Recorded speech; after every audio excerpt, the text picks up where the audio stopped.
তো বন্ধুরা, মুভির শুরুতে আমাদের একটি পরিবার দেখানো হয় যারা তাদের জীবন সুখে কাটাচ্ছিল, কিন্তু তারা জানতো না যে কয়েক মিনিটের মধ্যেই তাদের সাথে এমন কিছু ঘটতে চলেছে যা ভাবতেও ভয় লাগে। যখন স্বামী স্ত্রী তাদের কথোপকথনে ব্যস্ত ছিল, তখনই হঠাৎ তারা বাইরে থেকে মানুষের চিৎকার শুনতে পায়। যখন তারা দুজনে বাড়ি থেকে বের হলো, তো তারা দেখল বাইরে মানুষের মধ্যে হইচই পড়ে গেছে। মানুষজন তাদের ঘরবাড়ি ছেড়ে পালাচ্ছিল, যেন কিছু একটা ঘটতে চলেছে। জেসন আর বেথ দেখল তাদের প্রতিবেশীরাও আতঙ্কিত হয়ে তাড়াতাড়ি তাদের বাড়ি খালি করছে। জেসন প্রতিবেশীকে জিজ্ঞাসা করল, ব্যাপারটা কি, তোমরা কেন বাড়ি ছেড়ে যাচ্ছ? কিন্তু তারা এত তাড়াই ছিল যে জেসনের কথার কোনো উত্তর দিল না। এরপর তারা দেখল যে প্রতিবেশীর ছেলেও তার জিনিসপত্র গোছগাছ করছে। জেসন যখন ছেলেটিকে জিজ্ঞাসা করল যে তারা কোথায় যাচ্ছে, তখন ছেলেটি উত্তর দিল যে তার বাবার এক বন্ধু সরকারি কর্মকর্তা।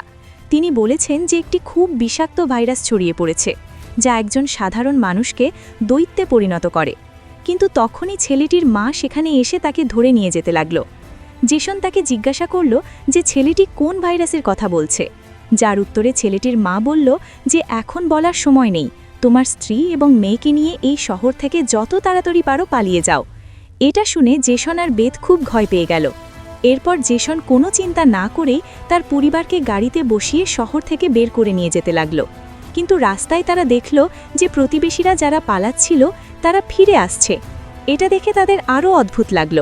একটু এগিয়ে গিয়ে তারা ট্রাফিকে আটকে গেল। জেসন আর তার পরিবার গাড়ি থেকে নামলে দেখতে পেল যে শহর থেকে বের হওয়ার একমাত্র রাস্তা পুলিশ বন্ধ করে দিয়েছে। আকাশে যেখানে সেখানে হেলিকপ্টার টহল দিচ্ছে। লোকেদের বলা হলো যে শহরে একটি বিষাক্ত ভাইরাস ছড়িয়ে পড়েছে এবং তাদের তাড়াতাড়ি বাড়ি ফিরে যাওয়া উচিত। এই কথা শুনে জেসনের কিছুটা অদ্ভুত লাগল। শহরে যদি ভাইরাস ছড়িয়েই পড়ে, তাহলে লোকেদের শহর থেকে বের করার পরিবর্তে তাদের শহরেই থাকতে বলা হচ্ছে কেন? তখনই হঠাৎ পাশের পাহাড় থেকে একটা বড় পাথর তাদের গাড়ির উপরে এসে পড়ল। এটা দেখে তারা খুব ভয় পেয়ে গেল। পাহাড়টা কাঁপতে লাগল। তখনই সেই পাহাড়ের পেছন থেকে দুটি মিলিটারি ফাইটার জেট বেরিয়ে এসে শহরের দিকে উড়তে লাগল। সেই দুটি ফাইটার জেট পুরো শহরে বোমা ফেলাতে শুরু করল, যাতে পুরো শহর ছাই হয়ে যায়। জেসনের স্ত্রী বেথ সঙ্গে সঙ্গেই বুঝতে পারল যে তারা যদি পুলিশের কথা শুনে বাড়ি ফিরে যেত, তাহলে তাদের পরিণতি খুব খারাপ হতো। এরপর সেই ফাইটার জেটগুলো রাস্তায় থাকা লোকেদের দিকে এগোতে লাগল। এটা দেখে সবার মধ্যেই হইচই পড়ে গেল। এখন সবাই বুঝতে পারল যে সরকার তাদের মারতে চায়। তারা তাদের জীবন বাঁচাতে এদিক ওদিক দৌড়াতে শুরু করে। কিন্তু জেসন আর বেথ বুঝতে পারে যে তারা যেখানেই পালাক না কেন, ফাইটার জেটগুলো তাদের মেরেই খেলবে। তখনই বেথ পিছনে ফিরে পাহাড়ের উপর একটা স্কুল দেখতে পায় এবং তার মনে হয় যে বাঁচার জন্য সেই জায়গাটা ভালো হবে। এরপর জেসন, বেথ আর জয়ীকে নিয়ে স্কুলের দিকে পাহাড়ে উঠতে শুরু করে। পেছনে ব্রিজের উপর থাকা লোকেদের উপর ফাইটার জেটগুলো বোমা ফেলতে শুরু করে। এই তিনজন দ্রুত দৌড়ে স্কুলের কাছে পৌঁছে যায়। আর সৌভাগ্যবশত তারা সেখানে একটা টানেল খুঁজে পায় এবং বোমা বিস্ফোরণের কয়েক সেকেন্ড আগে তারা তাড়াতাড়ি সেই টানেলে ঢুকে পড়ে। বাংকারের দরজা বন্ধ হতেই উপরে একটা জোরালো বিস্ফোরণ হয়। তবে সৌভাগ্যবশত জেসনরা বাংকারের নিচে ছিল এবং তাদের জীবন বেঁচে যায়। কিন্তু তাদের জন্য অবাক করার বিষয় ছিল যে এটা কেমন ভাইরাস ছিল যে সরকারকে শহরের সব লোককে মারতে হলো। তারা কিছুই বুঝতে পারছিল না। তাদের শুধু এটা জানা ছিল যে যদি বেঁচে থাকতে হয় তাহলে চুপচাপ বাংকারে জীবন কাটাতে হবে। কিন্তু তাদের জন্য চিন্তার বিষয় ছিল যে তারা এখানে কতদিন জীবন কাটাবে এবং পেট ভরার জন্য খাবার দাবারের কি ব্যবস্থা হবে। ভালো কথা এই ছিল যে সেখানে প্রচুর মেয়াদ উত্তীর্ণ খাবার রাখা ছিল, যা তিনজনের জন্য অনেক দিন চলে যেত। জেসনের স্ত্রী বেথ খুব চিন্তিত ছিল। সে তার মেয়ের ভবিষ্যৎ নিয়ে চিন্তিত ছিল। সে ভাবতে শুরু করে তার মেয়ে যদি অসুস্থ হয়ে পড়ে তবে কি করবে। আর বেথের দরজা বন্ধ করার সময় হাতেও লেগে গিয়েছিল, যাতে বেশ গভীর চোট লেগেছিল। তারা দুজনেই এইভাবে ভয় পাচ্ছিল যে এই বিশাল ভাইরাস তাদের শরীরেও আক্রমণ করে বসেনি। তো এখন এইসব ভাবার সময় ছিল না। তাদের এখন এই বাংকারটাকে নিরাপদ করতে হতো, যাতে উপর থেকে কেউ বাংকারের দরজা খুলতে না পারে।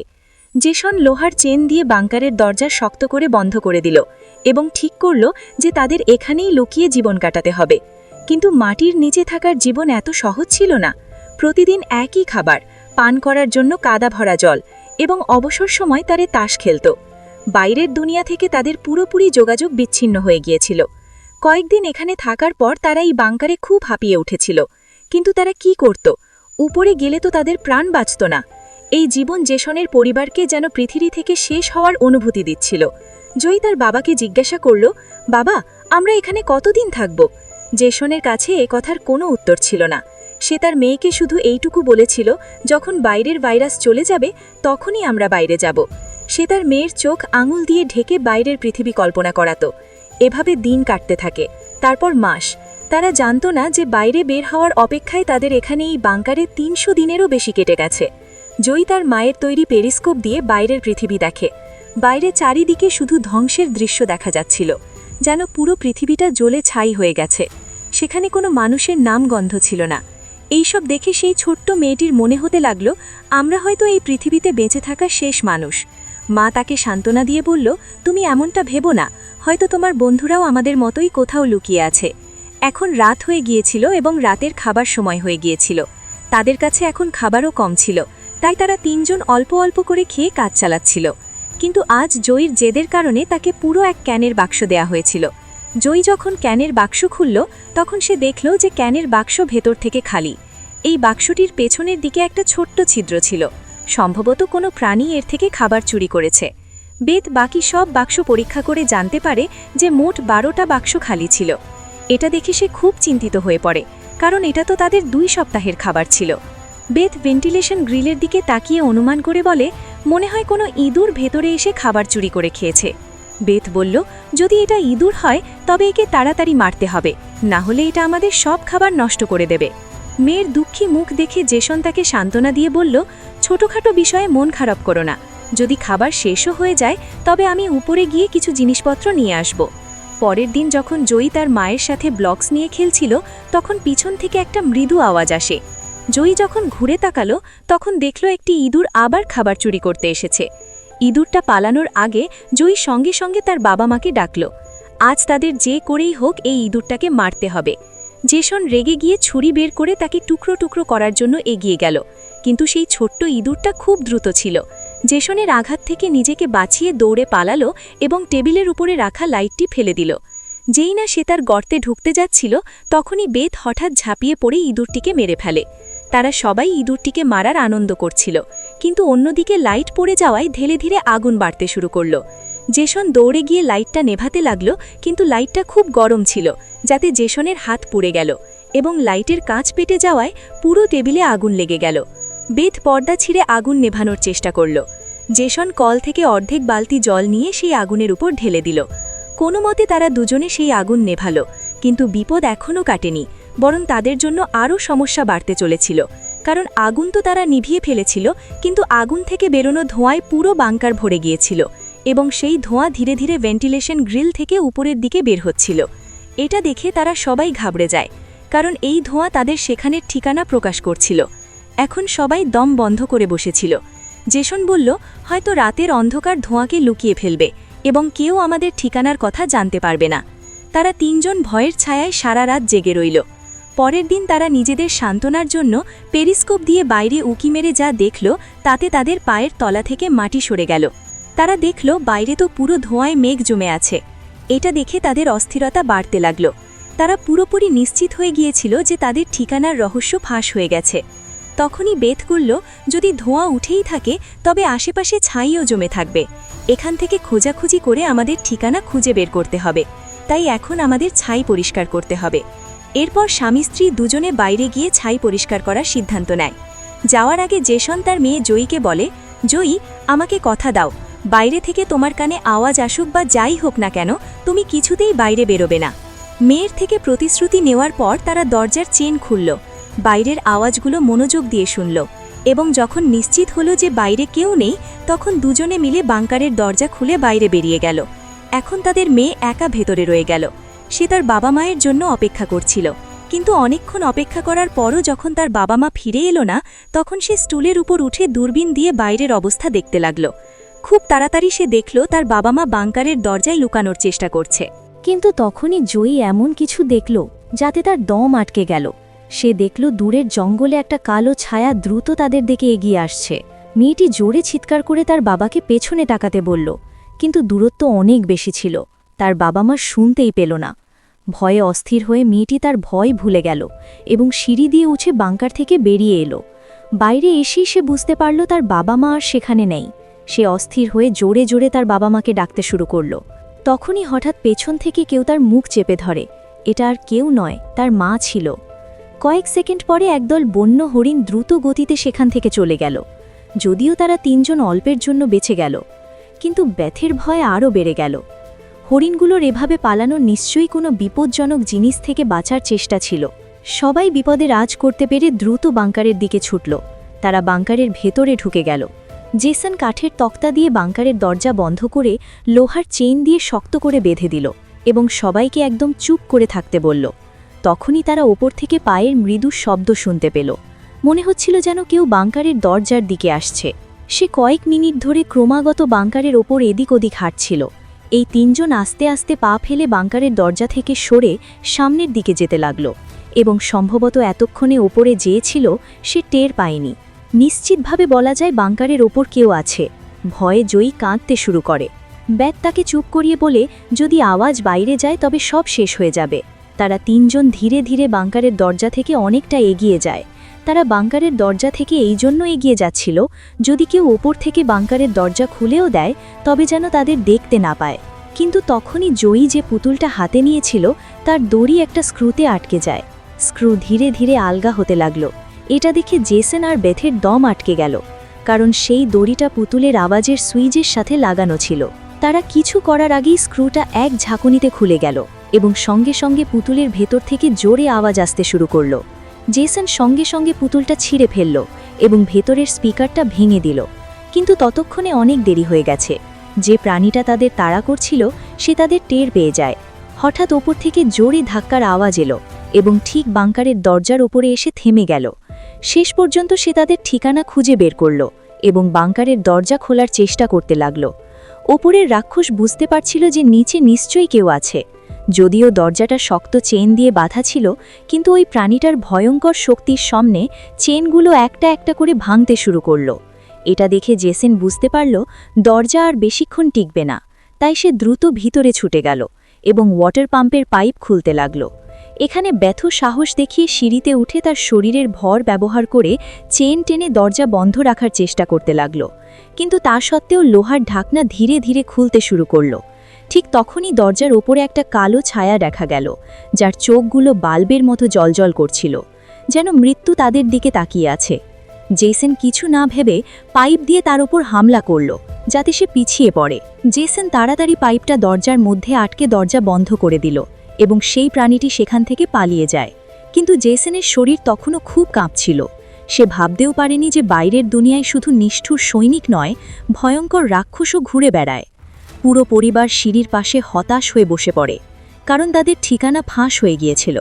এখন যে কোনো সময় তাদের উপর হামলা হতে পারত এবং তারা বুঝতে পারছিল যে এবার তো একটা প্রাণী এসেছিল, কিন্তু পরের বার যখন তারা আসবে তখন তাদের সংখ্যা অনেক বেশি হবে এবং তারা তাদের সামনে কিছুই করতে পারবে না। কিছুক্ষণ পর হঠাৎ আলমারি কাঁপতে শুরু করে। জেসন আর বেথ বুঝতে পারে, তারা ভয়ে পিছনের দিকে দৌড়াতে লাগল, কিন্তু রাক্ষসগুলো তাদের পেছন পেছন আসছিল। বেথ তার তেলের ল্যাম্প ছুঁড়ে মারে এবং তাদের দুজনের মাঝখানে পর্দায় আগুন ধরিয়ে দেয়, আর আলমারি ধরে দুজনে তাদের মাঝখানের রাস্তা আটকে দেয়। তারা সবাই দ্রুত বাংকারের ভেতরের দিকে দৌড়াতে থাকে, কিন্তু তারা জানত না এটা তাদের বেশিক্ষণ আটকাতে পারবে না। তাদের বাঁচার আর কোনো উপায় ছিল না। তখন জয়ী মাটিতে খোলা একটা ভেন্টিলেশন দেখতে পায়। জেসন সেটা জোর করে ভেঙে ফেলে এবং তার স্ত্রী ও মেয়েকে তাদের পুরো শক্তি দিয়ে বাইরে ঠেলে দেয়। আর নিজে বাইরে বেরোনোর চেষ্টা করলে সরু জায়গার কারণে সে আটকে যায়। অন্যদিকে রাক্ষসগুলো তার দিকে এগিয়ে আসছিল। এখন যেভাবেই হোক জেসনকে এখান থেকে বেরোতে হবে। তার অন্য কোনো উপায় চোখে পড়ল না, তাই সে তার কাঁধের হাড় ভেঙে ফেলে, যাতে সে ব্যথায় চিৎকার করে ওঠে। কিন্তু তাড়াতাড়ি সে নিজেকে সামলে ভেন্টিলেশনে ঢুকে গেল। বেদ দেরি না করে তার পুরো শক্তি দিয়ে জেসনকে বাইরে টানতে লাগল। জেসন যেই না বেরোবে অমনি একটা বিশাল প্রাণী এসে জেসনের পা ধরে ফেলে। জেসন বুঝল এখন তার বাঁচা অসম্ভব। পালানোর আর কোনো আশা ছিল না। জেসন তার স্ত্রীর দিকে তাকিয়ে বলল, যাই হোক, জয়ীর যেন কিছু না হয়। পরম মুহূর্তেই রাক্ষসটা তাকে বাংকারের ভিতরে টেনে নিয়ে যায়। কিন্তু জেসন বাংকারের রাক্ষসের ভয়ে না দৌড়ে তাদের বলে, আয় দেখি তোদের কত সাহস। বেদ আর জয়ী যখন নিচে তাকালো তখন বাংকারের ভেতর থেকে জোরে চিৎকার ভেসে আসছিল। বেদ বুঝতে পারল তার স্বামী তাদের পালানোর সময় দেওয়ার জন্য লড়ছে। সে কষ্ট করে তার মেয়েকে নিয়ে সেখান থেকে বেরিয়ে এলো এবং রাক্ষসের হাত থেকে বাঁচতে বাঁচতে অনেকটা দূরে চলে এলো। কিন্তু দৌড়াতে দৌড়াতে তাদের কেমন যেন অদ্ভুত লাগল। তারা দেখল যে হাইওয়ে বাইরের দুনিয়া পর্যন্ত খোলা ছিল, সেখানে এখন উঁচু দেওয়াল খাড়া করা ছিল, মানে এখনই শহর থেকে কেউই বাইরে বেরোতে পারবে না। তখনই একটা হেলিকপ্টার দূর থেকে উড়তে উড়তে এলো। বেদ যখন পিছনে ফিরে দেখল তখন সেটা একটা আর্মি হেলিকপ্টার ছিল। হেলিকপ্টারটা দ্রুত তাদের কাছে এসে তাদের উপর তীব্র স্পটলাইট ফেলল। তারা দুজন যেই না সেখান থেকে পালাতে যাবে অমনি উপর থেকে তাদের উপর একটা বড় জাল ফেলা হলো, যাতে তারা দুজন আটকে যায়। তারা দুজন সব রকমভাবে জাল থেকে নিজেকে ছাড়ানোর চেষ্টা করতে লাগল, কিন্তু জাল তাদের খুব শক্ত করে ধরেছিল। বেদ জালের ফাঁক দিয়ে দেখল হলুদ চোখওয়ালা কয়েকটা কালো ছায়া তাদের দিকে আসছে। তখনই আমরা গল্পের আসল রহস্য জানতে পারলাম। বন্দুক ধরা হলুদ চোখওয়ালা যাদের আমরা রাক্ষস ভাবছিলাম, আসলে এরা এলিয়েন বা ভাইরাসে আক্রান্ত মানুষ ছিল না, বরং এরা ছিল মিলিটারি সৈনিক যারা গ্যাস মাস্ক আর নাইট ভিশন গ্লাস পরেছিল। তাদের চোখের হলুদ আলোর জন্য তাদের অন্য জগতের প্রাণী বলে মনে হচ্ছিল। কিন্তু প্রশ্ন হলো, কেন মিলিটারির লোকেরা তাদের প্রাণের শত্রু হয়ে উঠল? এই রহস্যটা আপনারা বাকি গল্পে জানতে পারবেন। বেড আর জয়ী দুজনেই সৈনিকদের নিয়ন্ত্রণে ছিল। একজন সৈন্য একটা বড় সিরিঞ্জ বের করে তাদের দুজনের গলাতে এক এক করে সেটা ঢুকিয়ে দেয়। তাদের রক্তের নমুনা পরীক্ষা করে জানা যায় তারা দুজনেও সেই বিষাক্ত ভাইরাসে আক্রান্ত। তার মানে তারা দুজনও পৃথিবীর জন্য বিপজ্জনক, মানে এখন তাদের মেরে ফেলা হবে। আসলে যখন প্রথম ভাইরাস ছড়িয়েছিল তখনই ছোট্ট শহরের অনেক মানুষ তার শিকার হয়েছিল। ভাইরাসটি বাতাসের মাধ্যমে ছড়াতো এবং এই ভাইরাস একজন মানুষ থেকে অন্য মানুষের মধ্যে খুব তাড়াতাড়ি ছড়িয়ে যেত। আক্রান্ত মানুষগুলো নিজেরাও জানত না যে তারা অসুস্থ, আর সরকারের কাছে এই ভাইরাস আটকানোর মতো কোনো প্রতিষেধক ছিল না। আক্রান্ত মানুষদের মারা ছাড়া সরকারের কাছে অন্য কোনো উপায় ছিল না। বেদ কাঁদতে কাঁদতে বলে, দয়া করে আমার মেয়েকে ছেড়ে দাও। যখন বেদ দেখল সৈনিকরা তার ছোট্ট মেয়েকেও ছাড়ছে না, তখন সে অনেক রেগে যায়। তার মুখে কালো দাগ দেখা দিতে শুরু করে। কিন্তু এরই আগে জেসন, যে কিনা মৃত্যুপুরী থেকে ফিরে এসেছিল, সে এক সৈন্যের গলা থেকে রক্তাক্ত ফোয়ারা ছুটিয়ে দেয়। আসলে বাংকারে জেসন মারা যায়নি, বরং সেখানে সে নিজের উপর নিয়ন্ত্রণ হারিয়ে ফেলে সকল সৈনিকদের মেরে ফেলেছিল। সেই সময় সে খুব রেগেছিল। তার মুখে কালো দাগ আর চোখ রাগে লাল হয়ে গিয়েছিল এবং তার শরীরের শক্তি কয়েক গুণ বেড়ে গিয়েছিল। এটা স্পষ্ট বোঝা যাচ্ছিল যে সে আর আগের জেসন নেই, বরং তাকে অন্য রকম দেখাচ্ছিল। সে সৈনিকদের উপর ঝাঁপিয়ে পড়ে, তাদের মারতে শুরু করে, কিন্তু গরম অস্ত্রের গুলি সে আটকাতে পারেনি এবং মাটিতে পড়ে যায়। সৈনিকরা যখন বেদ আর জয়ীর দিকে এগোতে থাকে তখন তারা দুজন জাল ছিঁড়ে পালিয়ে যায়। সৈনিকরা তাদের এদিক ওদিক খুঁজতে থাকে, কিন্তু তারা বুঝতে পারেনি যে বেদও রাক্ষসের মতো বদলে গেছে। সে জয়ীকে একটা গাড়ির ভেতরে লুকিয়ে দেয় এবং নিজে সৈনিকদের সাথে লড়তে শুরু করে। সে অনেক সৈনিককে মেরে ফেলে এবং নিজেও গুলি খেয়ে গাড়ির ছাদে পড়ে যায়। অন্ধকারে লুকানো তার মেয়ে সব দেখে ফেলে। তার বাবা মায়ের অবস্থা দেখে সেও রেগে গিয়ে নিজেকে সামলাতে পারে না।